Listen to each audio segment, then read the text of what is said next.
More than 90% of the traders lose their 90% of the capital within first 90 days of trading.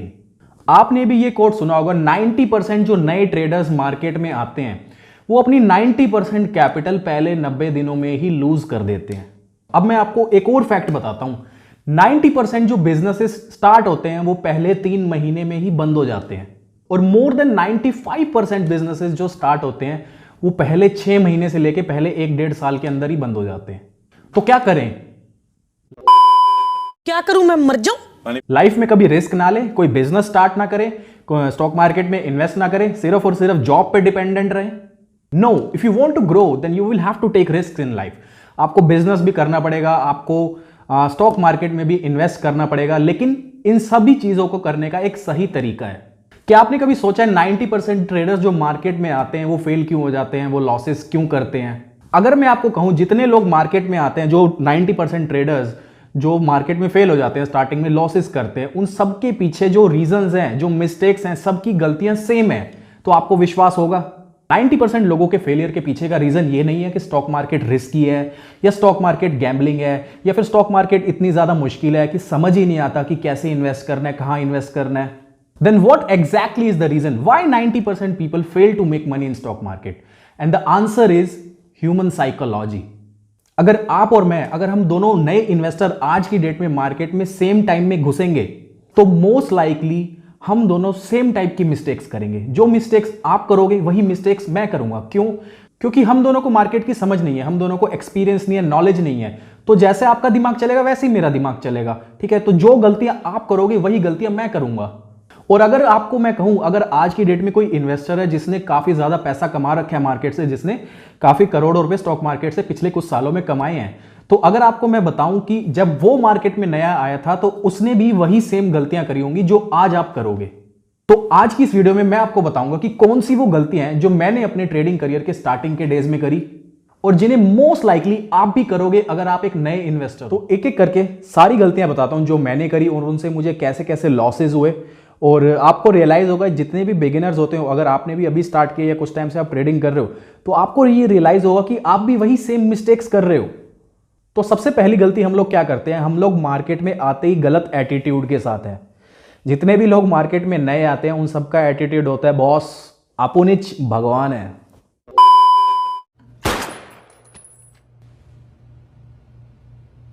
कभी कभी लगता है कि अपुन भगवान है।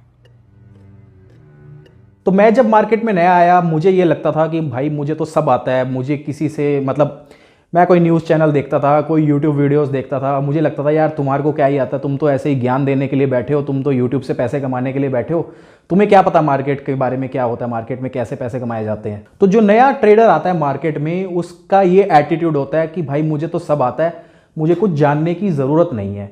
और ऐसा इसलिए होता है क्योंकि मोस्टली जो नए ट्रेडर्स मार्केट में आते हैं वो उस टाइम आते हैं जब मार्केट ऊपर जा रही होती है, ठीक है? तो जब मार्केट ऊपर जा रही होती है उस टाइम पैसा कमाना बहुत ज्यादा आसान होता है। उस टाइम हम जो भी बाय करते हैं उसका प्राइसेस अपने आप ही ऊपर चला जाता है। तो हमें ऐसा लगता है कि हम जो कर रहे हैं वो बिल्कुल सही कर रहे हैं। असल में इसको हम बोलते हैं बिगिनर्स लक। तो जब आप मार्केट में नए आते हो, अगर मार्केट ऊपर जा रही है उसमें आपको ज्यादा दिमाग लगाने की जरूरत नहीं है, उसमें आप कुछ भी बाय करोगे उसका प्राइस ऊपर ही जाना है।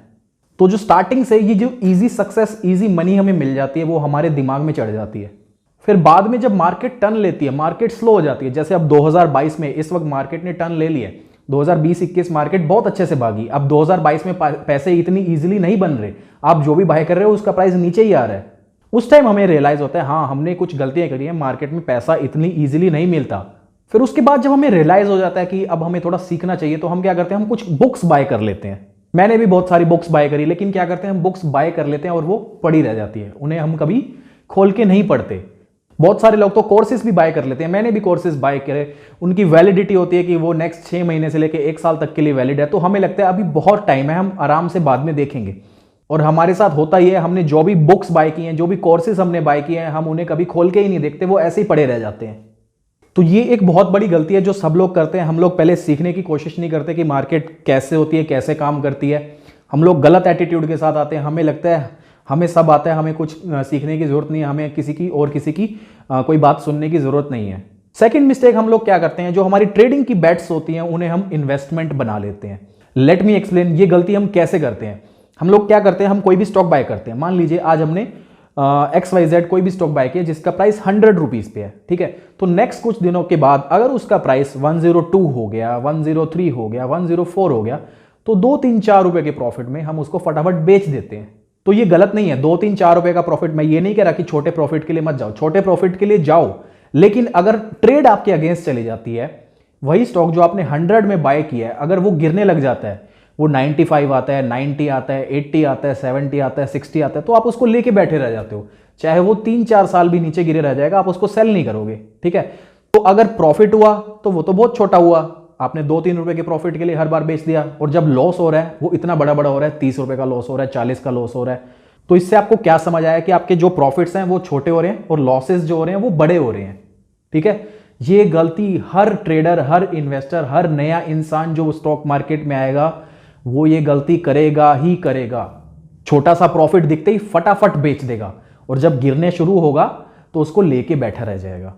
नेक्स्ट मिस्टेक क्या करते हैं हम लोग। अच्छा, अभी आपको लग रहा होगा मैं ना आपको कुछ किताबी ज्ञान दे रहा हूं, मैं आपको कोई ऐसे बुक्स में से कहीं पढ़ के कुछ बता रहा हूं, साथ साथ मैं अपनी गलतियां भी बताता हूं ना कि मैंने भी ये गलतियां कैसे करी और मुझे लॉसेस कैसे हुए। तीसरी गलती हम लोग क्या करते हैं, एवरेजिंग लूजर्स। अब इसको मैं अपने एक्सपीरियंस के साथ बताऊंगा कि मैंने कैसे कैसे ये गलती करी। काफ़ी सालों पुरानी बात है, उस टाइम मैं जॉब करता था, तो मेरा एक रूटीन होता था मॉर्निंग में 9 से 10 बजे के बीच में रोज़ मैं इंट्राडे ट्रेड करके जाता था। 9 से 10 भी मैंने ज़्यादा बड़ा टाइम आपको कह दिया। 9 से लेके 9:30 बजे तक मैं अपनी इंट्राडे ट्रेड करके स्टार्टिंग के 15-20 मिनट में करके मैं निकल जाता था। तो मेरा रोज़ का रूटीन था, मैं यस बैंक में रोज़ इंट्राडे ट्रेड करता था। तो ये बहुत पुरानी बात है, उस टाइम यस बैंक बहुत अच्छा स्टॉक होता था। उस टाइम यस बैंक का प्राइस अराउंड 280-300 के आसपास, इस प्राइस के आसपास यस बैंक होता था। तो 4 लाख की कैपिटल से रोज मैं इंट्राडे ट्रेड करता था यस बैंक में। 15 मिनट में जो भी प्रॉफिट हुआ, लॉस हुआ, उसको लेके निकल जाता था। तो एक बार क्या हुआ, 3-4 दिन लगातार रोज मुझे यस बैंक में 10,000 का प्रॉफिट हो गया। 4 दिन लगातार मुझे 10,000 10,000 10,000 10,000, 4 दिन लगातार यस बैंक में 10,000 का प्रॉफिट हो गया। 5वें दिन सुबह फिर मार्केट खुली, फिर 9:15 बजे मैं मार्केट में आया, फिर से मैंने यस बैंक में ट्रेड करी, फिर से मुझे 10,000 का प्रॉफिट हो गया। तो मुझे लगा अपुनिच भगवान है। तो मुझे लगा यार, जब मैं स्टार्टिंग के 15 मिनट में रोज 10,000 प्रॉफिट कर लेता हूं, तो अगर आज मैं इसको सारा दिन बैठ के यस बैंक को इंट्राडे ट्रेड करूंगा तो मैं कितना बड़ा प्रॉफिट कमा लूंगा। तो उस दिन मैंने क्या किया, मैंने उस दिन जॉब से ले ली छुट्टी। मैंने कहा आज मैं प्लान करता हूं, आज मैं 3:30 बजे तक मार्केट में बैठूंगा और सारा दिन यस बैंक में ट्रेडिंग करूंगा। जो 10,000 का प्रॉफिट किया है इसको मैं 50-60 हज़ार में प्रॉफिट और करके जाऊंगा। आप देख सकते हो ना, 4-5 दिन से लगातार रोज 10,000 10,000 10,000 15 मिनट में, तो कॉन्फिडेंस कितना ज्यादा ऊपर होगा। तो पहली ट्रेड में मुझे उस दिन 10,000 का प्रॉफिट हुआ।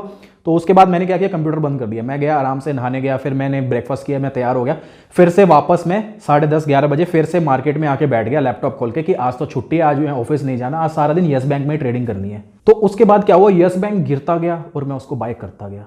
वो गिरता गया, मैं बाय करता गया, गिरता गया, बाय करता गया। मुझे लगा एकदम से उठेगा, मैं इसको सेल करके निकल जाऊंगा। और जितनी मेरी कैपिटल थी 4 लाख से मैं यस बैंक में ट्रेड कर रहा था। अब ब्रोकर क्या करता था, ब्रोकर अलाउ करता था कि जितनी कैपिटल है उससे 20 गुना आप और उसको बाय कर सकते हो। तो 4 लाख की कैपिटल है तो 80 लाख रुपए से आप यस बैंक के स्टॉक खरीद सकते हो। अब सारी लेवरेज पे ली हुई पोजीशन है, ब्रोकर के पैसे से ली हुई पोजीशन है, उसकी डिलीवरी तो ले नहीं सकता, तो किसी ना किसी तरह उसको काटना तो पड़ेगा। अब काटना है तो लॉस में काटना पड़ेगा। तो 3:30 बजे मेरे पास और कोई ऑप्शन नहीं था, 60,000 के लॉस में उसको मैंने बुक किया। तो इतना बड़ा जो लॉस हुआ, जो 60,000 का लॉस हुआ एक दिन में, इतना बड़ा लॉस मैंने कभी सोचा नहीं था कि कभी मुझे होगा। वो क्यों हुआ, क्योंकि मैंने कोई स्टॉप लॉस नहीं लिया। पहली ट्रेड करी होती, उसी में स्टॉप लॉस लिया होता और निकल गया होता चुपचाप, तो मेरे को कुछ ना होता। स्टॉप लॉस नहीं लोगे, मार्केट से लड़ते रहोगे, यही सोचोगे कि भाई मुझे लॉस नहीं हो सकता, मैं एवरेज करता रहूंगा, मैं एवरेज करता रहूंगा, मैं एवरेज करता रहूंगा। आपको नहीं पता वो कब तक गिरता रहेगा। तो एक ही दिन में पिछले 4-5 दिन का कमाया हुआ सब उड़ा दिया, और सिर्फ 4-5 दिन का कमाया हुआ नहीं उड़ाया, साथ में कॉन्फिडेंस भी चला गया। दिमाग पे जो असर आया ना, उसके बाद अगले 3 महीने कोई ट्रेडिंग ही नहीं करी। ठीक है, तो समझ आ गई, अगर आप इंट्राडे ट्रेडर हो तो स्टॉप लॉस लो। सिर्फ इंट्राडे नहीं, पोजिशनल ट्रेडर हो, स्विंग ट्रेडर हो तो स्टॉप लॉस लो और निकल जाओ। पोजीशन को बड़ा मत करो, अपने लॉस मेकिंग पोजीशन को, लूजर्स को एवरेज मत करो। तो पोजिशनल ट्रेडिंग का भी अपना एक एक्सपीरियंस बताता हूँ। साल 2015 की बात है, एक स्टॉक था जो 100 रुपीज़ के प्राइस पे उस टाइम ट्रेड होता था। तो वो 100 पे मैंने उसको बाय किया, वो गिर के 90 पे आया, 90 पे बाय किया, 80 पे आया, 70 पे आया, 60 पे आया। हर 2-2, 3-3 महीने बाद वो गिरता जा रहा था, मैं उसको बाय करता जा रहा था। तो गिरते गिरते गिरते गिरते वो 20 रुपये पे आ गया और मेरे पैसे खत्म हो गए उसको एवरेज करते करते। एवरेज करते करते मेरे पैसे खत्म हो गए और वो मेरी जो एवरेज कॉस्ट थी वो 30 रुपये पे था और स्टॉक का प्राइस 20 से 15 रुपये पे आ गया। तो एवरेजिंग मत करो, आप एवरेजिंग करते रह जाओगे लेकिन प्राइस ऊपर नहीं आएगा, बल्कि आप उसमें फंस जाओगे। आपका एवरेज करते करते पैसे खत्म हो जाएंगे, लेकिन आपका जो स्टॉक का जो प्राइस होगा वो आपके एवरेज प्राइस से नीचे ही रहेगा। तो फाइनली 30 रुपीज़ के एवरेज कॉस्ट के पास मेरे पास वो स्टॉक पड़ा रहा। मुझे पता चला कि भाई अब पैसे नहीं है, सब कुछ इसी में लगाए जा रहे हैं। तो 2-3 साल वो स्टॉक मेरे पास 30 रुपीज़ के एवरेज प्राइस पे पड़ा रहा और 2-3 साल उस स्टॉक का प्राइस 30 रुपीज़ नहीं आया। फिर वह जैसे ही 2-3 साल बाद वो प्राइस 30 रुपीज़ के प्राइस पे आया तो मैंने उसको सेल कर दिया। अब आप सोचो कि 3 साल बाद 30 रुपीज़ के प्राइस पे जब मैंने उसको सेल किया उसके बाद क्या हुआ होगा। हमारे सेल करते ही वो 60 रुपीज़ का हो गया नेक्स्ट कुछ दिनों बाद। बेटा तुमसे ना हो पाएगा, हमें तुम्हारे लक्षण बिल्कुल ठीक नहीं लग रहा है, तुमसे ना हो पाएगा। ऐसे आप मार्केट में फंसते हो अगर आप रिस्क मैनेजमेंट फॉलो नहीं करोगे, position sizing, risk management, trading psychology को नहीं फॉलो करोगे तो ये सारी गलतियां आप भी करोगे। तो अब लास्ट और सबसे खतरनाक गलती की तरफ बढ़ते हैं जो मैंने करी, और अगर उसको करोगे तो आप बहुत बुरी तरह फंस सकते हो। 2018 में जब मैंने नया ऑप्शंस ट्रेड करना स्टार्ट किया, ऑप्शंस सेल करने स्टार्ट करे, तो मुझे ऐसे लगने लगा कि ऑप्शन सेलिंग तो ये बहुत ईजी है, इसमें तो फ्री का पैसा बनता है। अगर निफ्टी 10,000 पे है तो 11,000 की कॉल बेच दो, अगले 15-20 दिन में 1000 पॉइंट थोड़ी ना बढ़ जाएगी। तो मैंने far out of the money options sell करने स्टार्ट कर दिए बिना कोई हेजिंग करे। अब क्या है, ये सारी गलतियां सब लोग करते हैं, ठीक है। जो लोग नया आता है उसको लगता है कि कोई आसान सा तरीका मिल जाए, ईजी सा तरीका मिल जाए पैसे बनाने का मार्केट में, जिसमें ज़्यादा कुछ दिमाग ना लगाना पड़े। ऑप्शन सेलिंग में जो लोग नए आते हैं उनको यही लगता है यार बहुत दूर की ऑप्शन बेच दो, 5-10 रुपये का कोई बात नहीं, फ्री का तो मिल रहा है। तो मैं भी यही करता था, दूर के out of the money options बेच देता था 5-10 रुपये के, ये सोच के कि ये 5-10 रुपये तो फ्री के हैं, इन्होंने तो जीरो ही होना है। तो 2-3 महीने तो बहुत अच्छा पैसा बना। 2-3 महीने जो मैं 5-10 रुपये वाले ऑप्शन बेचता रहा वो जीरो होते रहे। फिर एक दिन क्या हुआ, मैंने यही सेम पोजीशन क्रिएट की हुई थी, नेकेड ऑप्शन सेल किया हुआ था, पुट ऑप्शन सेल करे हुए थे नेकेड। उस दिन क्या हुआ, bank Nifty 1000 point gap down खुल गया। तो 1000 पॉइंट गैप डाउन खुला, जो 30 रुपीज़ का पुट ऑप्शन मैंने बेचा हुआ था उसका प्राइस हो गया 300 रुपीज़। तो एक ही दिन में पिछले 3-4 महीने में जो भी ऑप्शन सेल करके कमाया था वो सारा एक दिन में उड़ा दिया। तो ये सब गलतियां सुन के आप डर मत जाना, ये मत सोचना कि मार्केट में पैसा नहीं बनता, मार्केट में बहुत ज्यादा रिस्क है। नहीं, ऐसा नहीं है। मार्केट में ट्रेड करने का एक प्रॉपर तरीका है। जैसे कि मैंने आपको बताया ना, मैं नेकेड ऑप्शन सेल करता था। अब नेकेड ऑप्शन सेल करना बहुत ही खतरनाक चीज है। अगर आपको ओवरनाइट ऑप्शन सेल करने हैं तो आपको साथ में हेज करके अपनी पोजीशन को चलना पड़ेगा, कोई प्रोटेक्शन बाय करनी पड़ेगी। तो अगर आप रिस्क मैनेजमेंट को डिसिप्लिन वे में फॉलो करोगे तो ये सारी गलतियां आप नहीं करोगे। और इसमें कुछ नया नहीं है, हर इंसान जो नया आता है मार्केट में वो ये सारी चीजें, यही गलतियां करता है। तो अगर आप पहले से ही कॉशियस होकर चलो, अगर आपको पहले से ही पता हो कि हर इंसान यही गलतियां करता है और अगर मैं ना ये गलती करूं तो आप सेफ रह सकते हो मार्केट में।